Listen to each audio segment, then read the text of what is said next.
Welcome to the mystical Omni Fandom Expo, also known as the anime convention to some people. This is where Weebs hang out, basically, so I'm here today.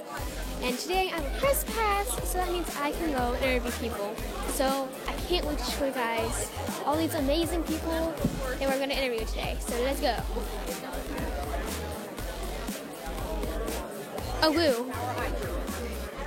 It's time for another On the Spot. On the Spot.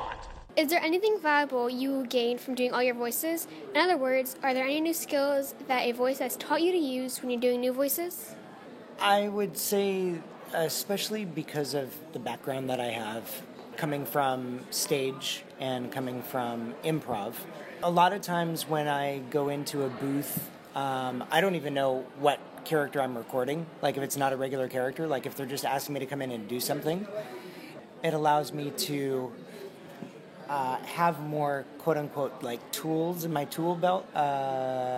One particular character that I did in JoJo's Bizarre Adventures, Stardust Crusaders, which was Iggy the dog, because of the time that I spent in New York, and also because I've also been trained to do dialects,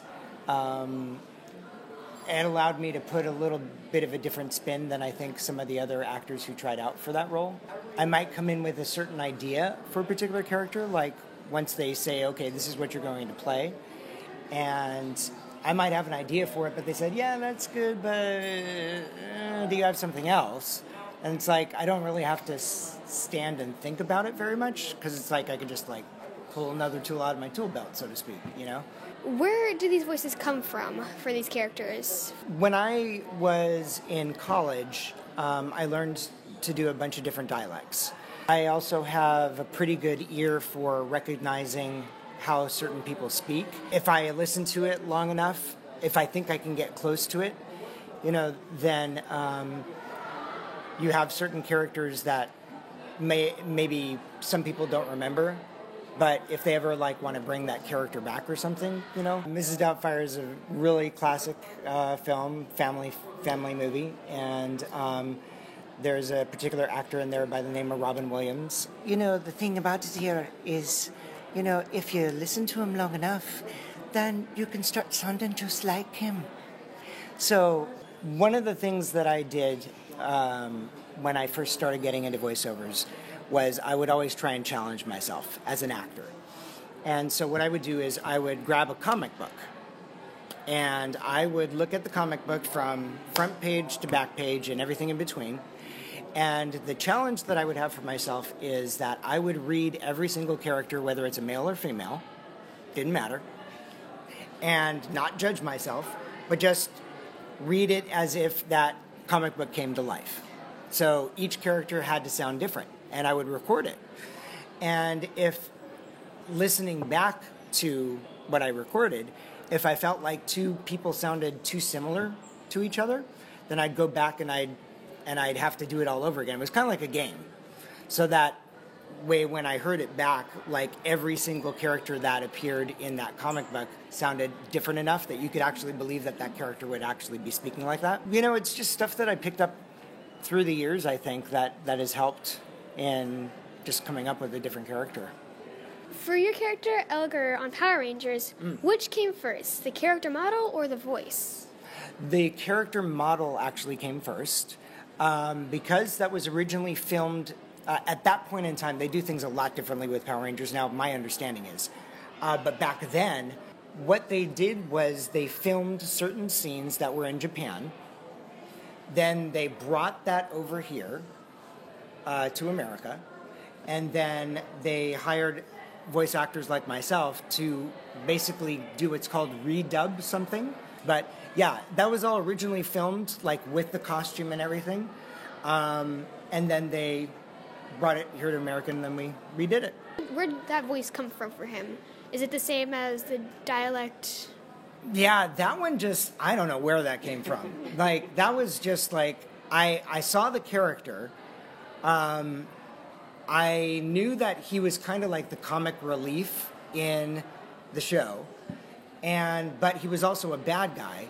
And it's like, how do you combine both of those together to make it sound like it's kind of menacing, but not real menacing because you can't take him seriously?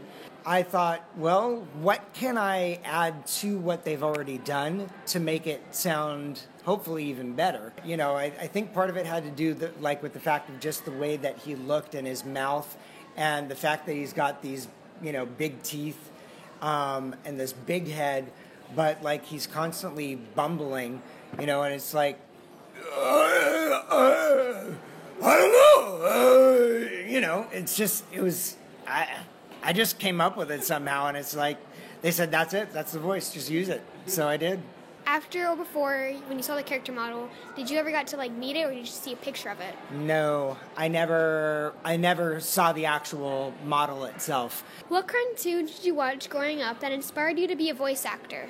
I wouldn't say cartoons necessarily influenced anything that I did. It was mostly, as I'm thinking about a lot of the voices that I did, it was based off of actual actors that you see like in movies or TV. People that my dad grew up listening to, that nobody knows anymore. I just get blank faces if I tell people like Humphrey Bogart or Peter Lorre or Jimmy Durante, or it's like, okay, whoever, But some of those people influenced me growing up, because they had very specific types of voices.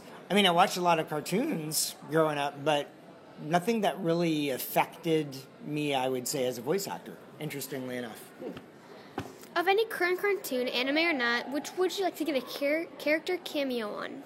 I would love to be in the same room with all the people that do The Simpsons. That would be awesome. That would be amazing. What do you think your character would be? Since we were just actually talking about it, I think it would be hysterical, if Krusty the Clown got sick sometime and they had to, do the show, but they couldn't find anybody to replace him, so they got Mrs. Doubtfire. That would be amazing, Have you ever tried watching the shows or playing the games you're in? I actually have started watching one of the shows that I'm in, which is Naruto.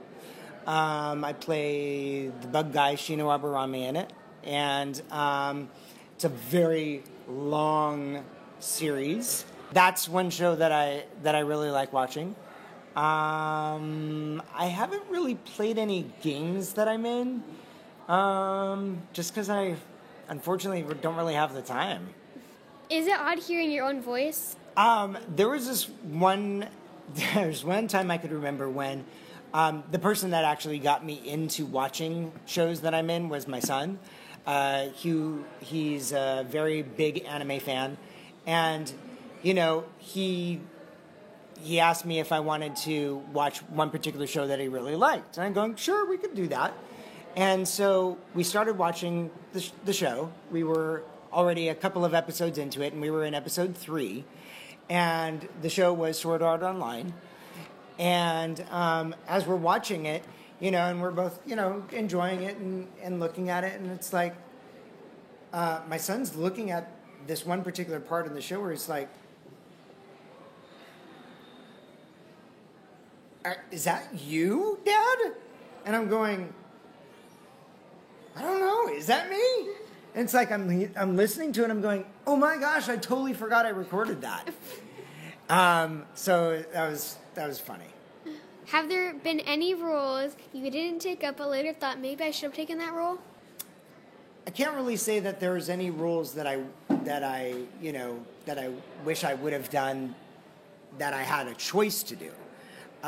Because the choice really isn't up to us as far as whether we get to voice something or not. It's really up to the director and the casting director and the producer, and we're lucky if we get to work at all, honestly. What do you think you'd find yourself doing if you never pursued a life as a voice actor? I've always been interested in psychology as far as the way people think. So I guess that might be an option. I also like, teaching. So I guess at some point if I wanted to become a teacher, I probably could have done that. But, yeah. What do you think you'd be teaching? Like science, math? Oh, I would probably teach drama. Oh. Yeah, for sure. Then you'd probably be my teacher. Oh, is that right? Yeah. Do you take drama classes? Yes, Awesome. I love Do you stage like it? drama. Yeah. Oh, cool. What is something you learned later in life that you wish you would have known sooner? Oh boy, wow. If I could do it over again, I would probably not let people tell me what I should be doing. And if I knew what I wanted to do, which I did, that I would follow what was in my gut rather than let people tell me what I should do. Well, that's it for our crazy adventure here at Omni Fandom Expo. I hope you guys enjoyed the video, because we got to talk to some voice actors, some cosplayers, and some stop vendors. Make sure you smash the subscribe button, like, and share. And I'll see you guys in the next one. Bye!